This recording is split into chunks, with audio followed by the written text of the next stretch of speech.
is time to English New Edition. For tonight headlines, we have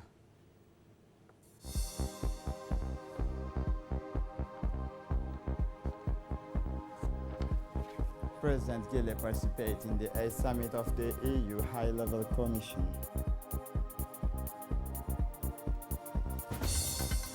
For the international scene, the European Parliament approves the Brexit agreement by a large majority. The President Ismail Omar Gelle participated in Brazzaville in the 8th summit of the EU to reaffirm Africa's positions. President Gelle participated in Brazzaville in the 8th summit of the African Union High-Level Committee on Libya, inaugurated by the Congolese President Denis Sassou Nguesso. The summit was attended by several heads of state and government, including the Mauritanian President Mohamed Ould El Ghazouani, the Algerian Prime Minister Abdelaziz Girard, as well as high-level delegations from EU member countries. The Minister of Foreign Affairs of Chad, South Africa, Tunisia, and Egypt, as well as the chairpersons of the EU Commission, also took part in this 8th summit of the African Union High-Level Committee on Libya. President Denis Sassou Nguesso rolled out the red carpet to his Djiboutian counterpart Ismail Omar Gelle at Kintele International Conference Centers in Brazzaville. Upon his arrival, President Gelle was welcomed by President of Sassou with all the honors due to his rank. A jubilant crowd of folk groups performed traditional song and dances immediately upon his arrival. Ismail Omar Gelle attended the official opening of the 8th summit of the African Union High-Level Committee on Libya. The President of the Republic, Ismail Omar Gelle, arrived in Brazzaville, Republic of Congo, early yesterday evening to take part in the 8th summit of Head of State and Government of the African Union High-Level Committee on Libya. The Djiboutian head of state was welcomed upon his arrival at the airport by Congolese ministers. Will take part in Brazzaville to try to find solutions to this crisis, which has been going on since the fall of Muammar Gaddafi on 2011. This meeting, which is being held a few days before the next ordinary EU summit scheduled to take place in Addis Ababa, will enable African countries to reaffirm Africa's position on the Libyan crisis.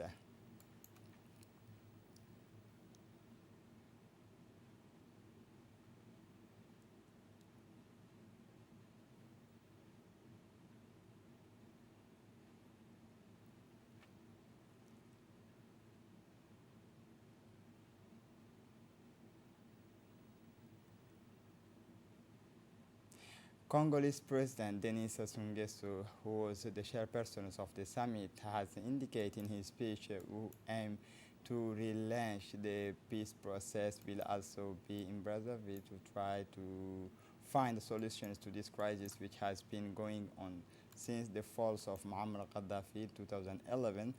This meeting, which is being held a few days before the next ordinary AU summit scheduled to take place in Addis Ababa, will enable African countries to reaffirm Africa's position on the Libyan crisis.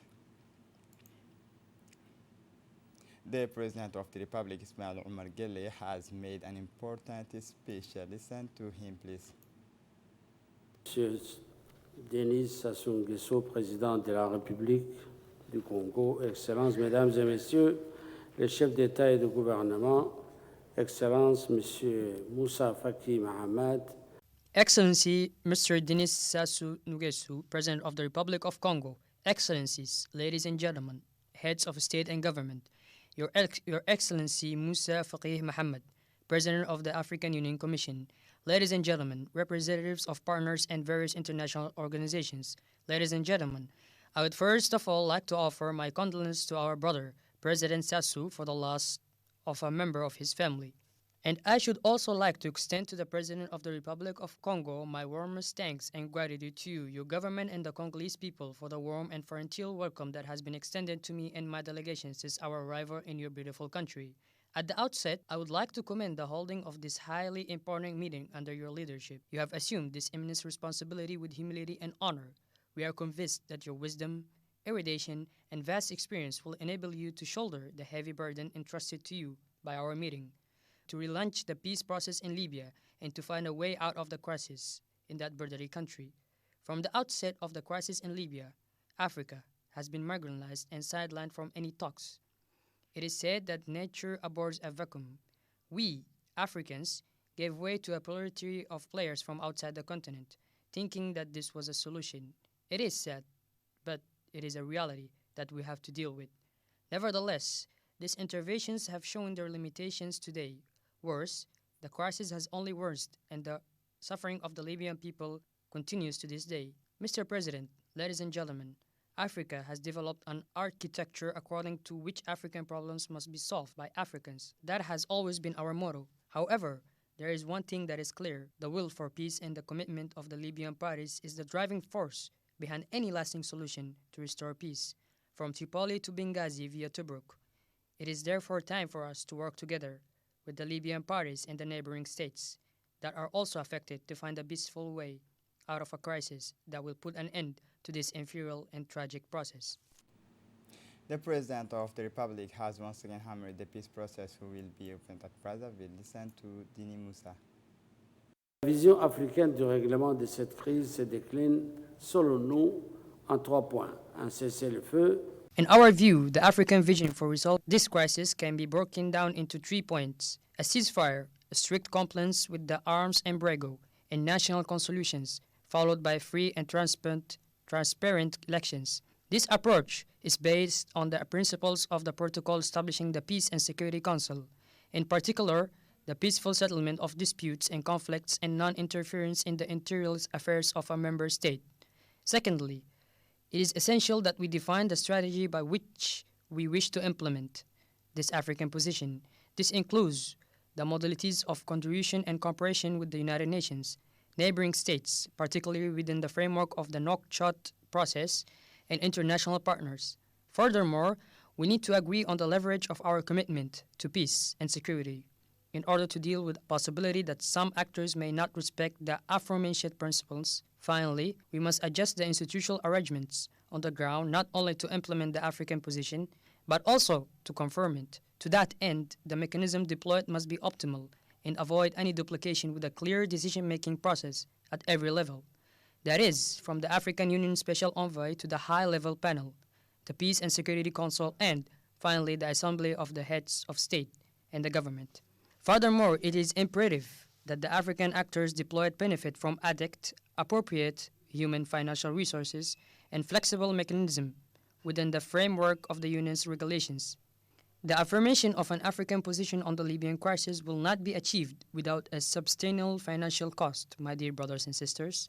While the peace forum will be fully operational, I would like to propose that the financing of an African Union political mission for Libya should be the first grant for its operationalization. On the one hand, that will demonstrate our determination to Libyan actors and international partners.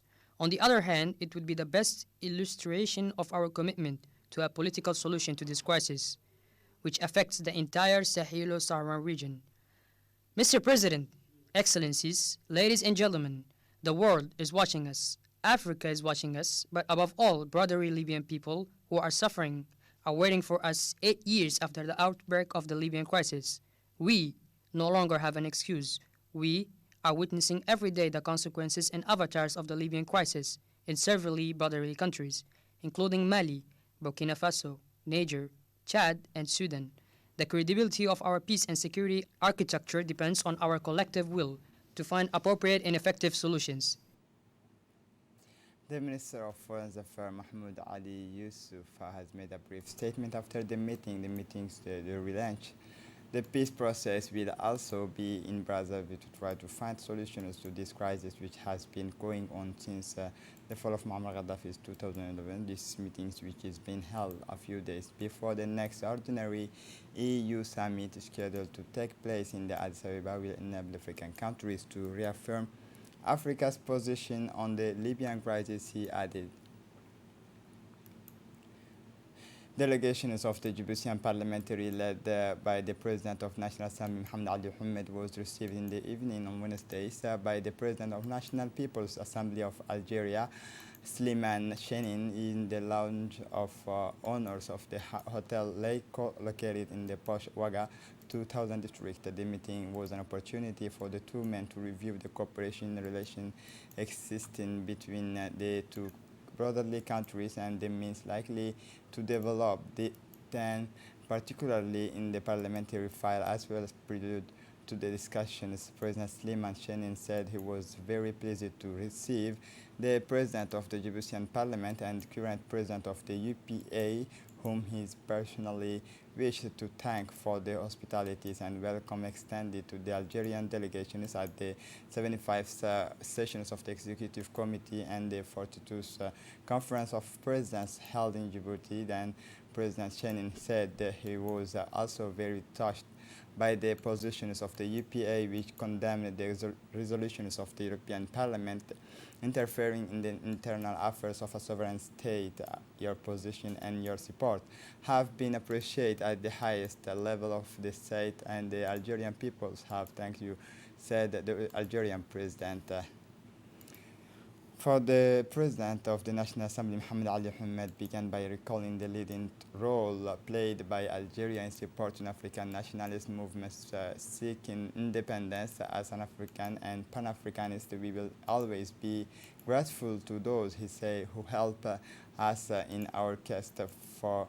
Mohamed Ali Mohamed said in the same vein, the two personalities agreed to further strengthen the bonds of cooperation between the two nations and peoples. President Mohamed Ali Mohamed made a point of requesting Algeria's support for Djibouti's candidacy for a non-permanent seat on the Security Council in the election scheduled for January 22, and especially to request the address book of the Algerian diplomacy for lobbying in our favor.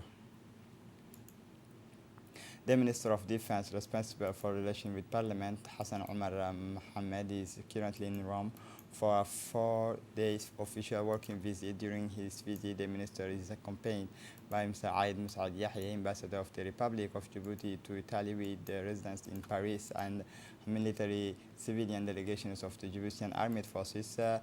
The minister was received by the Italian counterpart in his office. During this meeting, the two authorities discussed the existing bilateral relation between the two ministries and more particularly between the two armies, but they also exchanged views on the security situation in the world and the fight against terrorism and maritime piracy.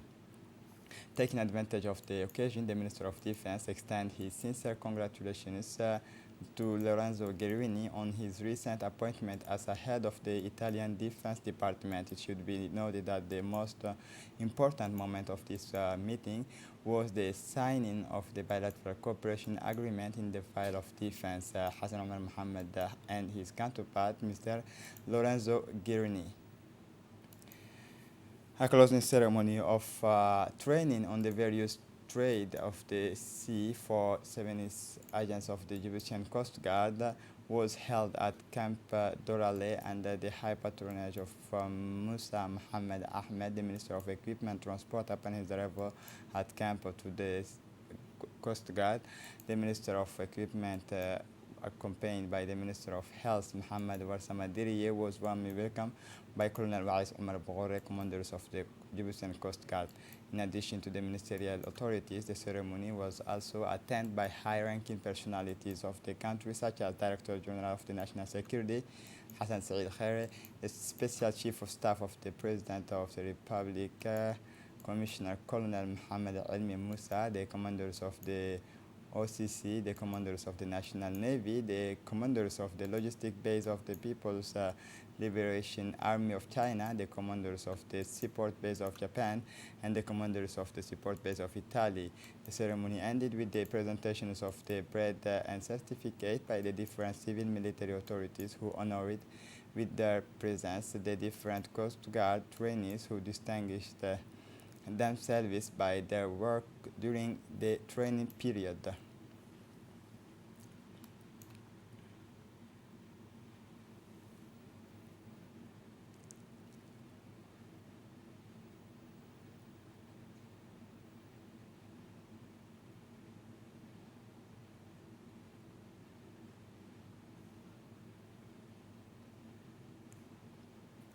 In his address, Colonel Wais Omar Boghore, commanders of the Egyptian Coast Guard, stressed that all the effort made to carry out these training courses are proof of our institution's unwavering commitment to strengthening the professionalism and experience of the men and women who work daily and tirelessly to ensure the safety and security of Djibouti's maritime domain.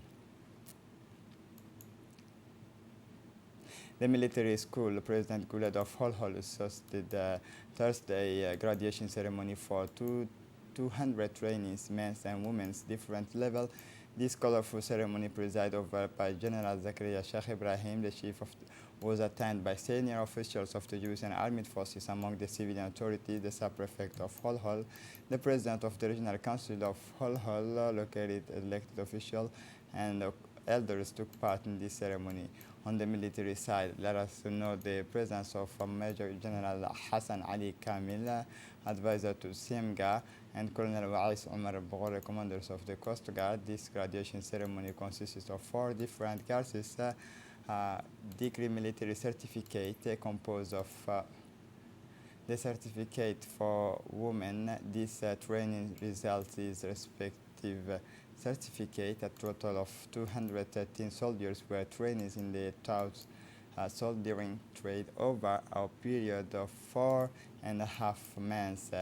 The aim of this training is to train group leaders and team leaders with the ability or aptitude to command, to lead men into the combat. This will highlight the ability to command.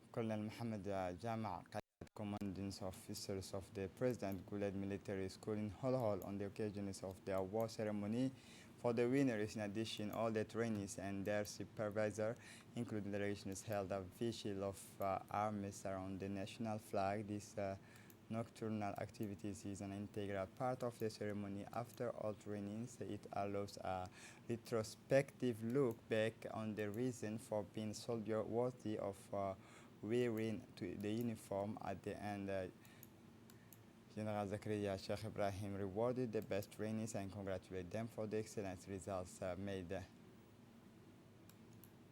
Following this observations, the General Zakaria Sheikh Ibrahim urged all the trainees to give their best to service the flag and the nation. Siamga recalled that this vigil of arms around the national flag is part of the end of a training ceremony and allows any soldiers to question himself on the reason for his integration to the Egyptian Armed Forces. This introspective reflection is on the oneself erase doubts and service the flag until the ultimate sacrifice. During these 40 years of existence, the school has gone through many stages, but it has remained faithful to its main missions of training non-commissioned officers and non-commissioned members.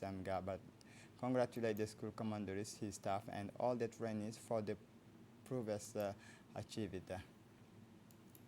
The ceremony ended with the traditional folk dance and dances by the famous group for the whole region.